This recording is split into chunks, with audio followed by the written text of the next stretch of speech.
Co-owning and operating Three Kings Clothing has allowed me to meet some amazing people. Today we meet John Amato. John's the owner of Jupmode and is a staple in downtown Toledo for local teas and other items. Let's go meet John. Lead from the front. So Jupmode, how did we get here? I know there's a Jim Trussell tie-in somehow. Right. Explain that.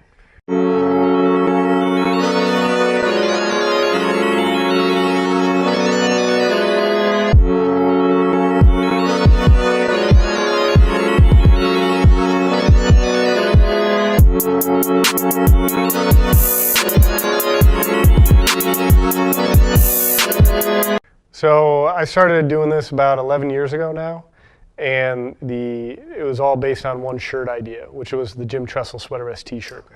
So for all the Ohio State fans out there, I think that'll ring a bell. It was a shirt where when you put it on, it looked like you were wearing a sweater vest and tie, just like Coach Trussell did on the sideline. And the premise of it was that it was kind of like a tuxedo T-shirt, but for Ohio State fans.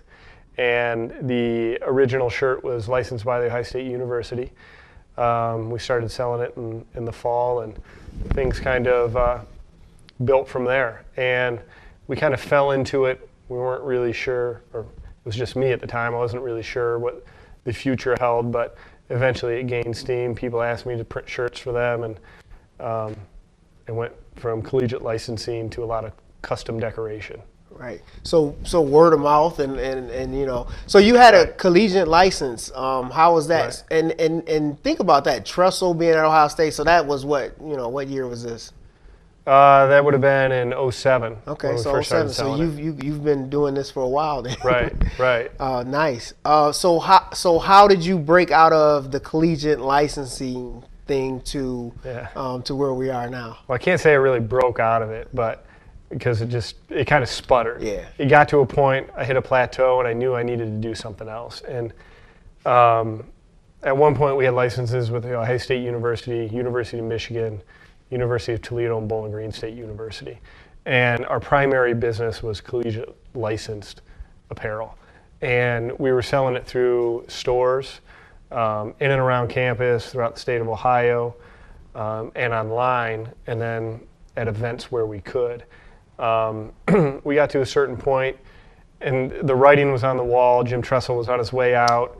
The licensing game was changing a lot at Ohio State, and I knew I needed to pivot in some way, and that for me was screen printing on my own. And so I made the decision to buy the equipment, found a little place in Perrysburg to start it up. It was basically a hole in the wall and a small space, but it's where we started, and I just kind of built business from there. Yeah, that's kind of how it starts. I mean, I'm actually in the mode where I'm starting, and just so you know, John has helped me out. He's offered help from the beginning, which I appreciate that. Yeah. So you got a lot of experience. You mentioned you were in Perrysburg. Mm-hmm. So how long have you been here? We've been on a location on Adams Street for 2 years now. And prior to that, we were in Perrysburg for about 4 or 5, I think. Okay. And we had about 1,500 square feet in Perrysburg. This building is about 13,000. So it's allowed us to expand. But I remember when I was starting, and I remember learning everything on my own, and all the problems that I had from that. And so that's why I feel like I can really relate to what you're going through. And I didn't have a lot of help in the beginning. There was one shop, Big Daddy Graphics, that reached out to me and offered support. And I'll always remember that, because I felt like I was on an island, and then they reached out, and it made things easier, and it made me realize that we're not making you're not taking a piece of the pie for me. It's making the pie bigger. Right. And we're not in competition with each other. We're in competition with the big boxes. Absolutely. And so it's always been important for me to remember that. But I owe any success that I've had to other people and the help that I've gotten along the way. And so it is why we are who we are at this point, and why we've gotten to where we are. It's definitely a good thing. I mean, I appreciate it for sure. A lot of people always talk about, this is a crowded industry, but that's just how you this is how you make your way in it. You make your way in it by not, looking at it as competition, but actually helping people. I've learned that from a lot of people. You are one of those people. Right. So Adams Street is a big deal. You got not only the shop. The shop is nice. It's a screen printer's dream kind of, but the area Adams Street, where it's a lot of stuff going on. You got Block Party. You got the Zombie Crawl. All of that. So how is that? How is it being on in this location? It was a fairly deliberate choice when we made the decision to move to Toledo to come to Adams Street. And for so long we were in Perrysburg and we were making a shirt that said "You will do better in Toledo," and we felt like, hey, we actually have to live by this. And so we were very fortunate to find the building that we did. We were able to buy it from the land bank. It took us a while to renovate it. And there's so much activity on Adams Street, which is what makes it such a great place to be. The street has filled out in the time that we've been here. The distance between really the attic and us isn't as great anymore. We have Claro Coffee, Carlos's Poco Loco, the Ottawa Tavern has seen a resurgence. So there are a lot of great businesses on Adams Street, specifically in the uptown area. Toledo Sign is our neighbor across the street, and they've been there for a really long time. It's a great looking building, and so it's nice to establish ourselves amongst a group of new and up and coming businesses and some that have been here for a very long time. And so Adams Street is a big part of who we are. We want to be involved with the community. We want to be involved with an area that is active in making Toledo a better place. Yeah, this is definitely one of those areas. You guys are becoming a staple for this area as well as Toledo Sign. So that part is coming across well for sure. Right. Zombie Crawl, all of that stuff. You can't do it without hearing people saying Jupmode's involved. So that's good. That's a really good thing. So that part of it, locally is going well. How do you guys, or at all, does social media change the way you do things? Social media is a big part of our overall strategy. We've always been very active with as many platforms on social media as we can be. And just as a startup, as a young company, we didn't necessarily have the budget for marketing, and so we've relied very heavily on social media. And so our business is very much relationship based, and it's a way to connect and develop or create a relationship with your customer. And so fortunately we're in a business, as you know, that just relates very favorably to social media. But that helps a lot. Are you doing, I can't remember if you said, are you doing embroidery? Yeah. Especially with Instagram, a photo goes a long way. And so Shannon, who runs our social media, does a great job interacting with customers. And she's really created a very cohesive brand. And primarily she's done that through social media. So lead from the front. We always kind of want to bring up, the struggles that you have as a business owner, entrepreneur, or whatever. So what were some of the struggles that you had and are having? Yeah, I mean, there are so many for any business owner, and I don't think that I'm much different. With where we're at right now, the biggest thing is that there are a lot of obstacles that happen as you grow. The business changes, you have to be able to adapt to it. That can be anything from cash flow to HR problems that arise because you're managing more people. And when I started this, I never thought of employing people specifically. And so there are a lot of very basic things that at least I'm surprised that I didn't think of. It's as simple as an employee handbook or job descriptions or effectively communicating that holidays are off and they're paid and little things like that. And so it seems really simple, but there are a lot of things that I never thought of that are a challenge now for me now that I have employees. Yeah, when you go from doing everything yourself and then kind of allowing other people to get into that space, it can be a challenge in itself just because of the this is my baby mentality. Right. So that's Absolutely. just one of the things.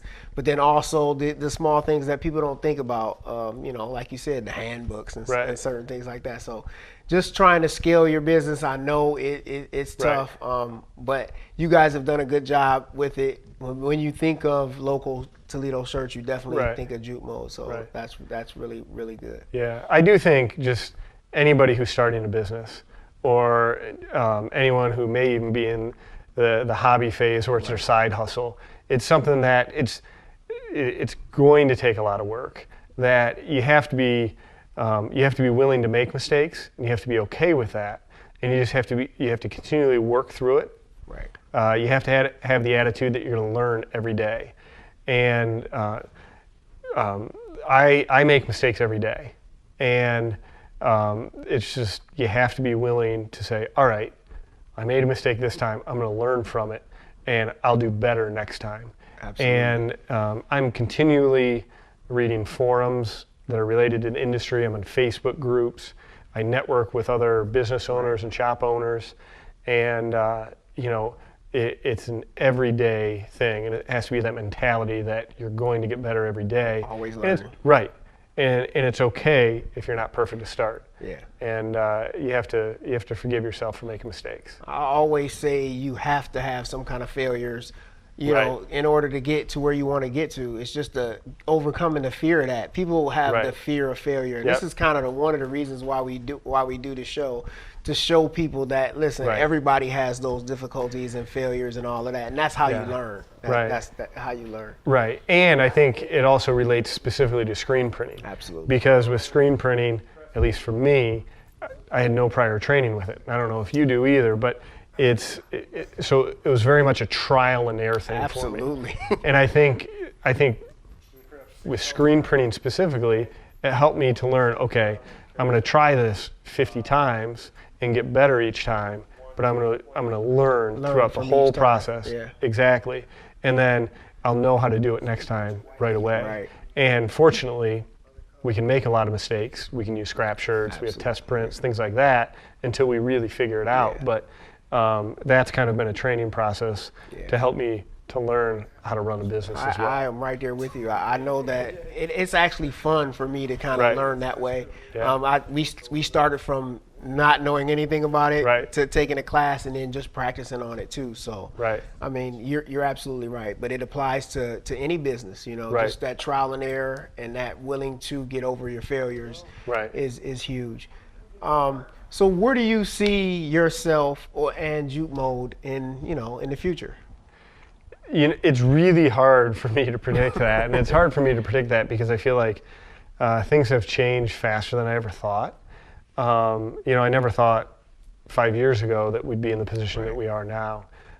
We also do two different things, as I would classify it. We do custom decoration, so we do custom screen printing, embroidery, and promotional items for local organizations, events, nonprofits, things like that. But we have our retail brand as well, which is the store that we're sitting in here.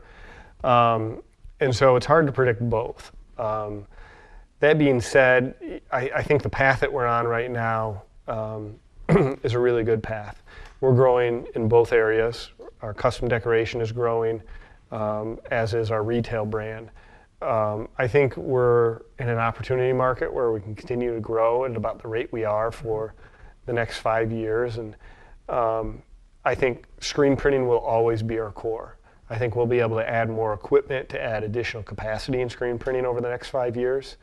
I think we'll be able to strengthen our ability to handle embroidery and promotional items over that time as well. And we're adding roughly 3 to 4 employees a year, and I think we'll have to maintain that for the next several years. But it's hard to predict and say exactly what we'll be doing. But in general, we know what our core competency is, and we'll continue to try to leverage that. Yeah, I absolutely understand with the two sides of it, the custom side and the brand side for sure. So tell everybody where they can reach you on social media. Right. So we have a fairly unique name, and so that's allowed us to be fairly consistent across social media brands. And so our company name is Jupmode. That's Jup Mode, Mode.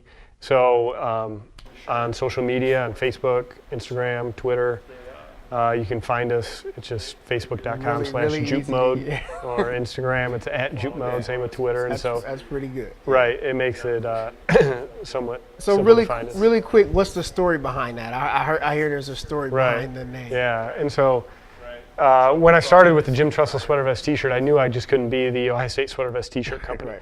I didn't know much at the time, but I knew that one thing at least. And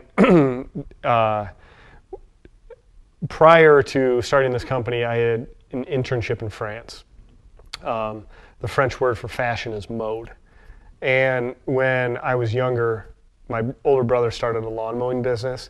It was kind of the family lawn mowing business. Right. I took it over after him, and our younger brother had it, and it was kind of a big deal for us. The first shirts we ever made were for our lawn business, and he called it Jupiter Pro Lawn Care. And so I kind of combined the two. Nice. And so it's essentially Jupiter Fashion, Nice. Jupmode. Nice. Yeah. Nice. Well, John, it's been great having you Yeah, thanks for on Lead from the Front. Get down here to Adams Street for sure. Get down here and check us out. Jupmode, Lead from the Front.